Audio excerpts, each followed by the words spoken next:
बढ़ते हैं शोबिस की रंगारंग दुनिया की जानिब। कांस फिल्म फेस्टिवल तमाम रंगीनियों के साथ खत्म हो गया। आखिरी रोज शोबिस के मुख्तलिफ शोबों में शानदार कारकर्दगी का मुजाहरा करने वालों को अवार्ड से नवाजा गया। फ्रांसीसी हिदायतकारा Justin Triet Cannes film festival का पाल्मे दी अवार्ड जीतने वाली तीसरी खातून हिदायतकारा बन गई।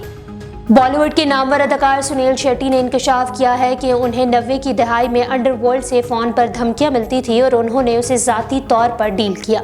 एक ताज़ा पॉडकास्ट में अदाकार ने शोबे सितारों को मुंबई अंडरवर्ल्ड की जानिब से धमकी आवेज फ़ोन कॉल्स आने पर खुलकर गुफ्तगू की, जिसमें उन्होंने बताया कि अक्सर मुंबई अंडरवर्ल्ड की तरफ से उनको फ़ोन पर धमकियाँ मिलती थी जिस पर वो भड़क जाते थे और जवाब में सख्त ज़ुबान का इस्तेमाल करते थे।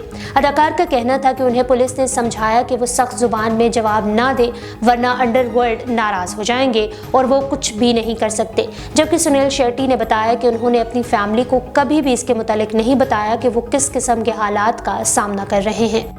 भारत के नामवर अदाकार नवाजुद्दीन सिद्दीकी ने बॉलीवुड इंडस्ट्री के मुतालिक इंकशाफ करते हुए कहा है कि बेहतरीन और मानी हुई सलाहियतों के बावजूद उनको कभी मेगा बजट की फिल्म ऑफर नहीं की गई।